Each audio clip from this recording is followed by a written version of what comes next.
Durante tiempo pensé en un hogar para mí y mi familia, un espacio donde sentirnos felices, donde mi familia disfrute de él, un lugar especial al que llamar hogar.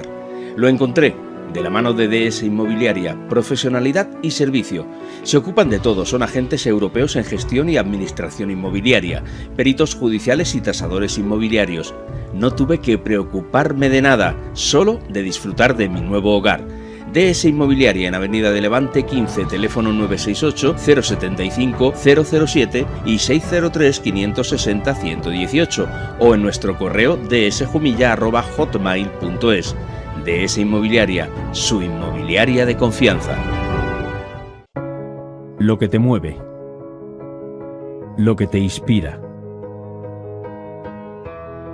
lo que te hace sentir empoderado y verdaderamente enriquece tu calidad de vida.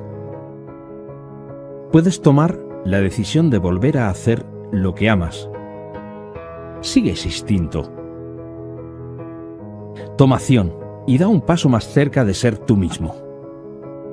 Para ello, la fisioterapia puede ayudarte a conseguir tu meta, avanzando para establecer el mejor rumbo hacia la salud, hacia el bienestar, tratando desde la vida cotidiana, el pre- y posparto, hasta la incapacidad crónica o transitoria. Desde Fisioterapia y Osteopatía Antonio Guardiola, mejoramos la vida todos los días.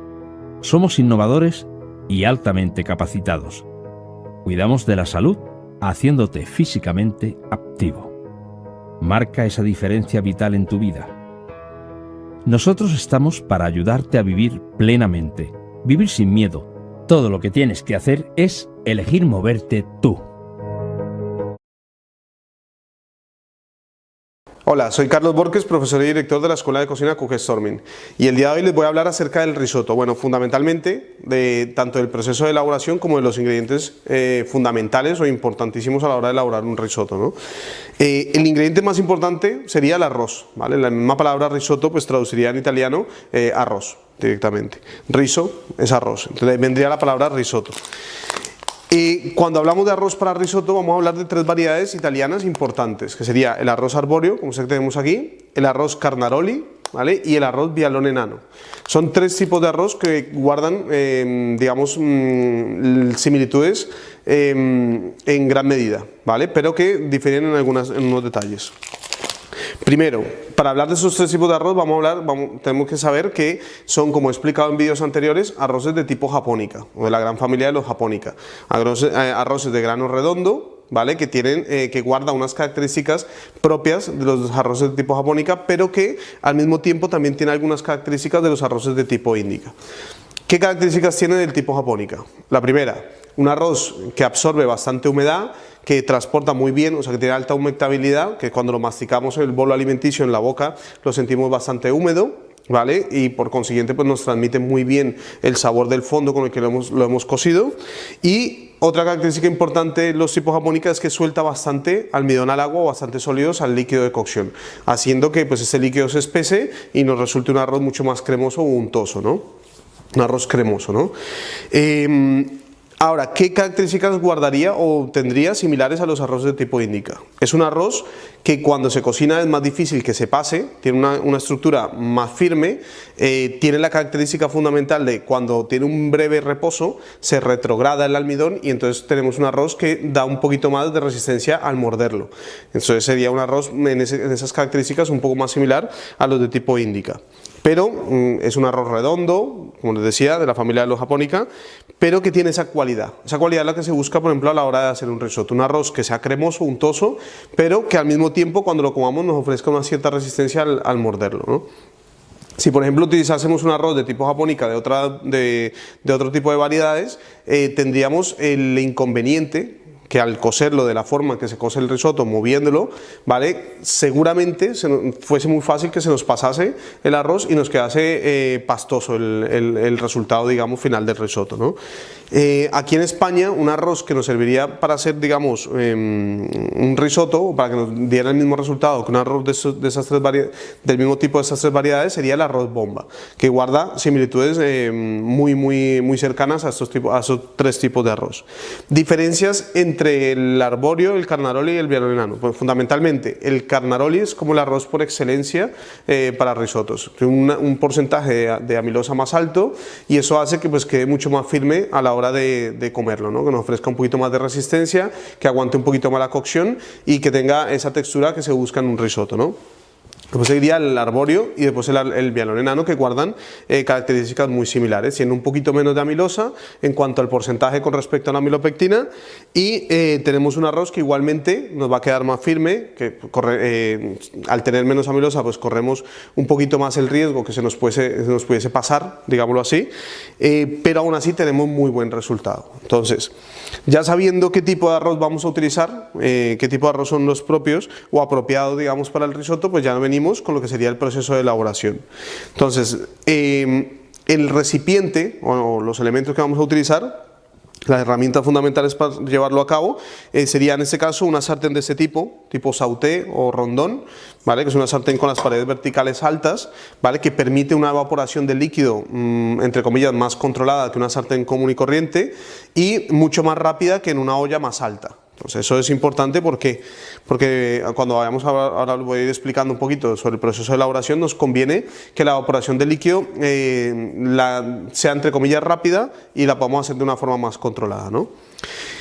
Tendríamos, como les decía, el recipiente, digamos, utensilios para mover el arroz. Tendríamos una cuchara de madera, una cuchara de estas de plástico o una de silicona, en el caso una lengua, que yo la prefiero, digamos, porque no maltrata el grano de una forma tan violenta, es más suave, nos permite rebañar muy bien el fondo, ¿vale? del recipiente. Hay que tener en cuenta que mientras el arroz va soltando almidón es muy fácil que se nos agarre. Entonces por eso, tanto que hay que controlar la temperatura como controlar bien, ir rebañando bien el fondo del recipiente, ¿no? Y ya, bueno, sabiendo las herramientas, nos vendríamos un poco a los ingredientes fundamentales. Aparte del arroz, tendríamos el sofrito, ¿vale? Que en este caso va a ser un sofrito tendiendo a un sudado. Hay que evitar siempre, en el caso del risotto, digamos, los ingredientes que utilicemos en el sofrito cojan demasiada coloración o un sabor muy tostado. Siempre se busca un sabor más bien suave en ese sofrito, ¿no? Y pues como base de un sofrito normal sería la cebolla, en este caso, o la chalota, ¿vale? O cebolleta, inclusive, ¿no? Eso lo vamos a cortar en brunoise y lo vamos a empezar a sudar con un poco de aceite de oliva, ¿vale? Cuando eso esté sudado, ¿vale? Vamos a agregar el arroz y el arroz lo vamos a saltear, digámoslo así, o a sofreírlo un poco en un proceso que se llama nacarado, porque se recubre de grasa, de aceite y nos toma un color o una apariencia de nácar. Entonces por eso se llama nacarado. Ese toque de calor en seco con materia grasa lo que nos va a permitir es levantar muy rápidamente la temperatura de los granos de arroz, y eso va a hacer que cuando agreguemos digamos, el primer líquido, el arroz empiece a absorber inmediatamente tanto el sabor como la humedad, ¿no? Entonces tendríamos ese primer paso, agregaríamos el arroz, lo nacararíamos, digamos, hacemos el proceso de nacarado y ahí empezamos con el primer líquido que se incorpora en el risotto, que sería el vino blanco. Bueno, si estamos haciendo un risotto que tradicionalmente sea blanco, ¿no? Pero fundamentalmente, y como ingrediente fundamental, pues sería el vino blanco. Agregamos un casito de vino blanco, un vasito de vino blanco y dejamos que lo absorba, siempre manteniendo el fuego a medio. Yo lo trabajo siempre con la temperatura media, ni muy bajo ni muy caliente. La idea es que si está muy caliente se nos puede llegar a agarrar el arroz o el líquido ya espesado por el almidón, y si está muy frío puede tardar muchísimo el arroz y tampoco es la idea, ¿no? Agregaríamos el vino, que sería el único líquido que vamos a agregar frío, y empezamos a mover. Inmediatamente empezamos a mover y el arroz empieza a desprender almidón en el líquido y empieza a soltar todo ese almidón y empieza a consumirse el vino. Cuando ya vemos todo consumido el vino, empezamos a agregar otro ingrediente importantísimo, que sería el fondo o el caldo. En ese caldo, pues un caldo oscuro, pero si queremos hacer un arroz más claro, pues podemos tener un arroz un fondo claro de ave, un fondo claro de ternera, o podemos también, dependiendo del tipo de arroz, podríamos inclusive hablar de un fumet, si estamos haciendo un arroz marino, o podemos hablar también de un fondo de casa, si estamos haciendo un arroz con setas, o con perdices, o con cualquier otro elemento de casa, ¿no? Entonces, pero el elemento fundamental, hay que tenerlo siempre en otra olla al lado de donde estamos haciendo el risotto, a punto de ebullición, con un fuego muy bajito para que no se nos evapore, pero que esté siempre a una temperatura alta. Esto es fundamental, ¿por qué? Porque una vez ya empezamos la cocción del arroz, la temperatura la vamos a mantener siempre alta para que el arroz se esté absorbiendo constantemente.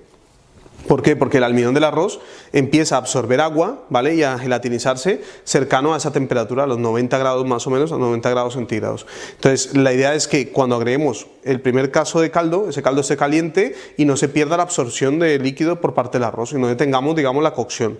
Seguimos moviendo y agregamos muy poco a poco el caldo, o sea, por casos. Un caso de caldo, seguimos moviendo, cuando ese líquido es consumido, parte se ha evaporado y parte la ha consumido el arroz, y la hemos ido moviendo para que suelte más almidón, agregamos un siguiente caso de caldo. Así más o menos los 3 o 4 primeros casos de caldo. A mí me gusta, personalmente, a medida que voy agregando un caso, digamos, de caldo, ir agregando también una pizquita de sal. Muy poca, pero para que también el arroz vaya absorbiendo ese líquido con también un poco de sal. ¿Por qué? Si dejamos la sal para el final, la sal va a terminar salando únicamente el líquido que va a quedar alrededor del grano, y el grano en sí va a carecer, digamos, de ese sabor del puntito de sal, ¿no? Entonces, seguimos así los 3 o 4 primeros casos, moviendo a fuego medio y que el arroz vaya soltando almidón, vigilando muy bien que no se nos agarre, y ya cuando tenemos más o menos esos, aproximadamente habrán pasado unos 5 o 8 minutos de cocción, ¿vale? Le vamos a agregar unos casos suficientes para que el arroz quede cubierto y pueda estar al menos unos 7 o 8 minutos también hirviendo, un poquito más bajo el fuego, pero que esté cociéndose un poquito sin necesidad de estar encima moviéndolo.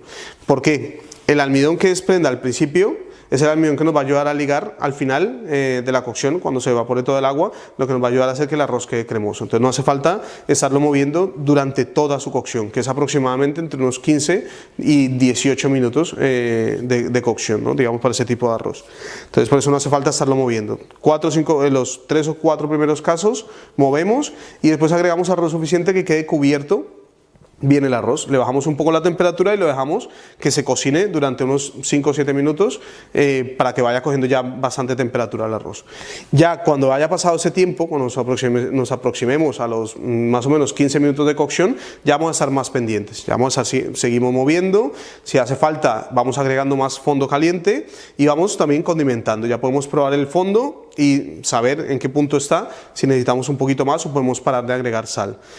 Y cuando ya tengamos el arroz al punto, que es el punto que se busca en el risotto, es un arroz que está cremoso, que está blando por fuera, pero que en el corazón nos seguimos encontrando un poquito de resistencia al morder. Entonces ahí en ese punto ya es cuando lo podemos retirar del fuego y terminar con los otros ingredientes que también son importantísimos a la hora de hacer un risotto, que son fundamentales, sin importar si el risotto lo estamos haciendo de setas, de pescado, de almejas, de lo que sea. Esos ingredientes son fundamentales, que nos van a ayudar un poco a darle sabor y untuosidad también, que va a ser una nuez de mantequilla, una cucharadita de mantequilla, dependiendo de la cantidad del arroz, pero una cantidad pequeña de mantequilla que le va a dar muchísimo sabor y cremosidad también, y el parmesano, o en este caso pues un parmesano, un grana padano, un queso de más o menos de esas mismas características, con una cantidad, digamos, de umami importante, que tenga, digamos, ese sabor potente que tiene el parmesano, que lo podríamos reemplazar, por ejemplo, en un arroz más de corte español, con por ejemplo, un queso mahón curado, un queso oveja viejo, un queso bastante curado, que nos aporte mucho sabor, mucho umami, ¿no? Lo terminamos rallando, terminamos de hacerlo cremoso, buscamos que nos quede más bien seco, no nos quede demasiado líquido para que nos permita emplatar, pero que sea al mismo tiempo cremoso. Emplatamos y servimos inmediatamente. Eso sería el proceso, digamos, estándar de elaboración de un risotto. No olvidar que no hace falta estarlo moviendo durante toda la cocción, podemos darle un tiempo de cocción sin moverlo, siempre y cuando hayamos movido desde el principio para que el arroz ya haya soltado todo ese almidón. Ese almidón después lo vamos a ver cuando se termina la cocción, que evapora todo el líquido, vamos a ver que ese almidón es el responsable de hacer que quede completamente untoso y cremoso nuestro arroz. Y eso sería pues el proceso estándar de elaboración del arroz y los ingredientes más importantes o fundamentales a la hora de realizar un risotto. Y nada, pues espero que este vídeo... bueno, una cosa que se me olvida, en la parte de abajo les dejo un link donde van a encontrar un par de recetas de risottos que son muy interesantes. Y nada, pues espero que les haya servido este vídeo y que lo hayan encontrado útil y nos vemos hasta la próxima.